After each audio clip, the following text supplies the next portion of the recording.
E esses dias nós recebemos a médica veterinária Gisele Severino para falar sobre os cuidados com os pets na primavera. A gente vai continuar o nosso bate-papo porque rende demais e os tutores ficam sempre com aquela dúvida como cuidar dos bichinhos nessa época, né? Boa tarde. Boa tarde, prazer. Prazer é nosso ter você aqui novamente para a gente falar sobre esse assunto, para cuidar desses animais que nos fazem tão bem, né? É verdade, tem bastante assunto. Então, Gisele, quero que você conte para nós quais os principais cuidados que devemos ter com os pets durante a primavera. Bom, a gente tem que lembrar, né, que a primavera agora começa a ficar mais calor, começa a florescer mais, né, as plantas a crescerem, tem mais insetos no ambiente, então o principal fator é em relação às alergias, né? Também ingestão de plantas tóxicas, porque eles começam a ter mais contato com essas plantas. O tutor leva mais para passear, leva mais para brincar no parque. Então, tem todos esses cuidados que eles estão mais expostos nessa fase, né? Agora da primavera. Uhum. Gisele, em casos de raças, tem algumas que são mais sensíveis para essa época do ano? Então, assim, no modo geral, a gente se preocupa com todos os animais que são alérgicos, né? Ou que tu sabe que eles são alérgicos.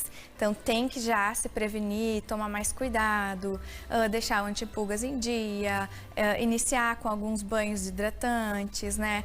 Todos os cuidados desses animais alérgicos. E também tem que cuidar em relação a raças, os animais que são braquicefálicos em relação ao calor excessivo, né? Deixar eles sempre em ambiente fresco, arejado, não fazer com que eles saiam para passear num horário com um sol muito intenso.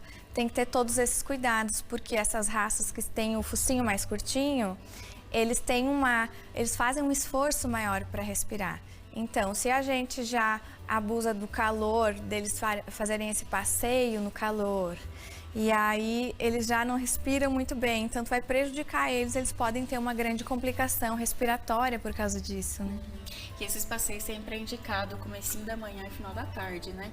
Isso, sempre quando a temperatura tá amena, o sol já baixou, né? Como se fosse com a gente também, né? A gente não sai para caminhar. Claro, tem algumas exceções que saem para correr ao meio-dia, mas os animais têm que tomar esse cuidado com eles, né? E Gisele, como que identificar então os sintomas das alergias nos pets? Então, o tutor, ele geralmente quando o animal convive mais perto com o tutor, ele já sabe certinho que ele está com alergia, né? Primeiro sinal é coceira, né? O animal começa a se coçar, a pele dele fica mais avermelhada, né? E também a gente tem que lembrar que na primavera eles têm contato com abelhas, né? Então pode ser um processo alérgico localizado, né? De uma picada de algum inseto, principalmente abelha, que pode causar um transtorno muito maior para esse paciente, né? Para esse animalzinho. E agora você falou das abelhas, me lembra o seguinte, cuidado também com as formigas, aranha, porque querendo ou não, como fica mais calor, eles se propagam mais também, né, Gisele? Então, os cuidados ali para os pets não quererem, às vezes, brincar ou querem comer, achar com alguma coisa, porque eles, quando vê alguma coisa diferente, já querem ver ali o que é, né? Eles são muito curiosos, né? Então, daí qualquer bichinho que vai se mexer, e aí a primavera eles começam a sair mais, tem mais formiga, mais insetos, então eles estão mais expostos mesmo. Então, tem que estar sempre de olho, cuidando. E sobre as mudanças de temperatura, elas aumentam os parasitas também? Como que é essa relação?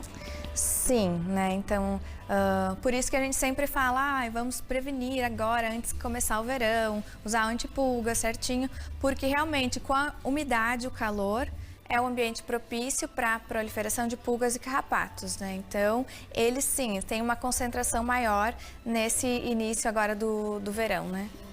E aquelas coleiras, elas funcionam realmente ou é indicado medicamento? Como que é? Então, as coleiras são excelentes, né? A gente fala que para controle elas duram por mais tempo, mas tem também as pipetas que a gente pode aplicar e tem os comprimidinhos, né? Que eles podem ingerir com mais facilidade e aí tem mais a proteção por mais tempo. Mas todos esses funcionam bem, só que existe uma diferença entre alguns que eles não são repelentes. Então, assim, existem algumas coleiras e algumas pipetas que elas têm essa ação repelente de mosquito, que é importante também na região, porque nós temos muitos casos de leishmaniose. Então, para que o mosquito não chegue no cãozinho, tem que ter o repelente. Então, tem que tomar cuidado só na hora que tu for comprar, avaliar se ele tem a repelência ou não, né? E o tutor pode ver isso na etiqueta ali, como que ele pode identificar? Tem no rótulo diz assim, repelente para mosquito. Então, mas os comprimidos geralmente não são, mas é mais a pipeta e as coleiras. E Gisele, sobre as maneiras então de prevenir a infecção de pulgas e carrapatos. A gente falou bastante das pulgas, agora mais os carrapatos. Tem alguma medicação ou realmente é cuidar onde é que está indo passear com o cachorro? Então, essas mesmas medicações que a gente utiliza para pulga também são para carrapato, né? Então, o que a gente pode fazer a mais é cuidar do ambiente onde eles vivem, né? Que existem veneno para se colocar no ambiente para eliminar aqueles ovos ou as larvas que estão no ambiente para não deixar chegar no animal. Porque o que a gente enxerga no animal é 5% só dos animais, dos ectoparasitas que estão no ambiente. Então, a gente tem que ter todo esse controle ambiental. E lembrar que tu pode cuidar do teu pátio, digamos assim, e no teu vizinho não. E aí, esses animais, eles sobem, eles escalam o muro, eles vão para a tua casa e acabam contaminando os teus animaizinhos, né? Então, é importante que tu limpe o ambiente e também use repelente, né, neles. Tem que ter esses cuidados, porque é aquela questão, às vezes a pessoa cuida tanto ali para manter um ambiente higiênico para o animal, enfim, mas às vezes a vizinhança, como você falou, às vezes tem um lote baldio, enfim, que querendo ou não, faz a propensão também desses insetos e parasitas, né? Isso, e também lembrar que esses animais que passeiam no parque, é importante que eles usem essas medicações para controle desses ectoparasitas, mesmo que tu não veja nele, porque ele vai para um outro ambiente e ele pode trazer para dentro da tua casa e ali ele se proliferar e aí contaminar todo o ambiente e os outros animais que tu tiver, né? Então é sempre importante, mesmo que tu não enxergue no animalzinho, tu tenha esse controle.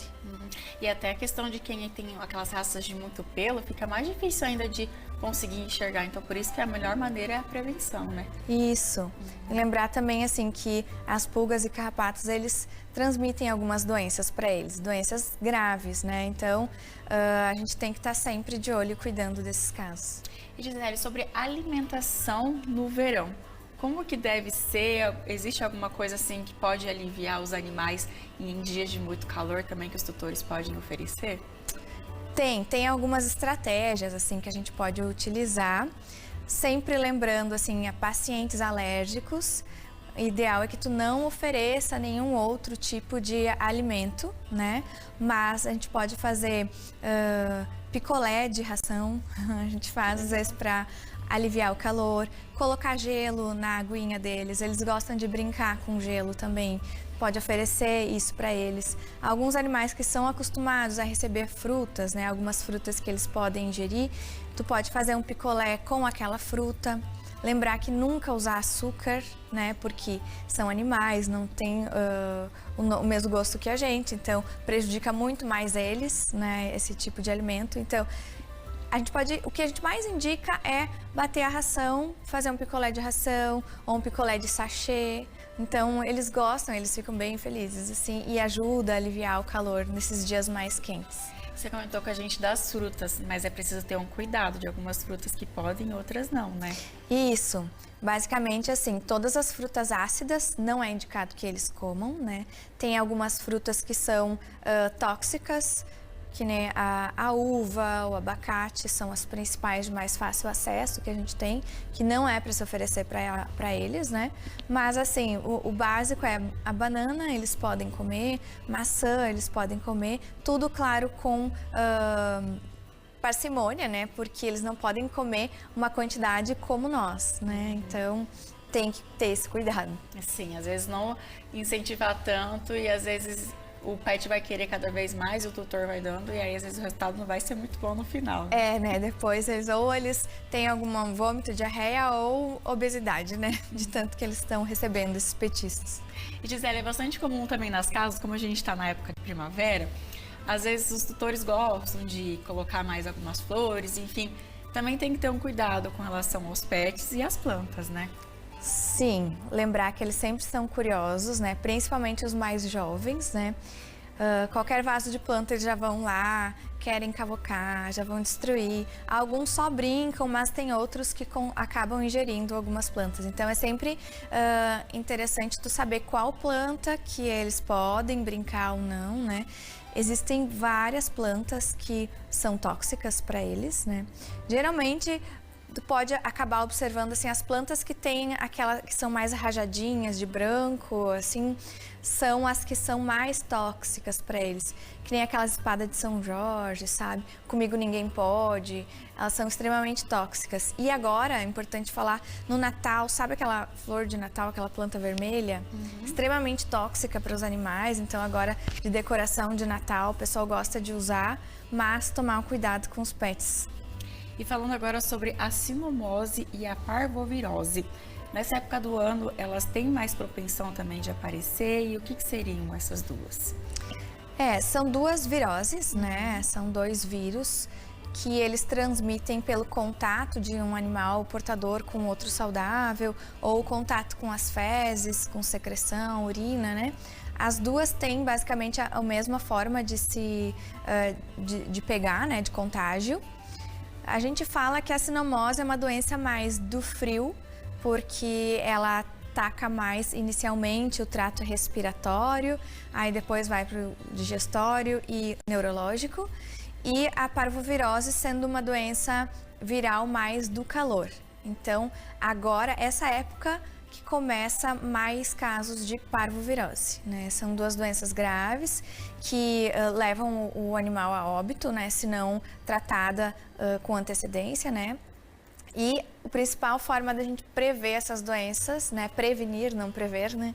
É a vacinação. Então, sempre manter a vacinação em dia desses animais, né? Lembrar que os sinais clínicos delas são... elas podem variar de animal para animal, mas inicialmente a sinomose é trato respiratório, né? Então é secreção nasal, secreção ocular, tosse. O animal pode vomitar, pode ter diarreia, né? Mas não quer dizer que um animal que não vomite, não tenha diarreia, não esteja com a doença. Então, assim, tem vários sinais. Por isso é sempre importante levar para atendimento, né, com um médico veterinário para avaliar esse sinal clínico. E a parvovirose, o sinal mais comum é a diarreia com sangue, né? Vômito, diarreia com sangue, prostração. Lembrar que a parvo, ela é mais em animais jovens, e a sinomose, não importa a idade, qualquer idade pode pegar essa doença, essa virose. E o tratamento dela, quando o tutor já identificou os sinais ali de início, já levou para o atendimento com o médico veterinário, como que funciona geralmente o tratamento? Então, são vírus, né, as duas. Então, a gente acaba não tendo na prática um antiviral que seja eficiente. Então, o que a gente faz é dar condição para aquele paciente, para o corpo dele reagir àquela virose. Que nem nós, né? Nós, quando pegamos uma gripe, a gente trata o sinal clínico e o nosso corpo tem que responder. Para eles, a mesma coisa. A gente vai tratar o sinal clínico que ele tiver e a melhorar a imunidade, melhorar a alimentação, né? Dar condição para que o corpo dele responda. Gisele, obrigada pelas suas dicas. Voltar Obrigada. Aqui no programa novamente para a gente passar, então, esses cuidados tão importantes para os pets. E, enfim, como a gente falou, que estão cada vez mais no nosso dia a dia, nos fazem tão bem, tão importante a gente ter essas orientações. Obrigada. Obrigada, é um prazer estar aqui.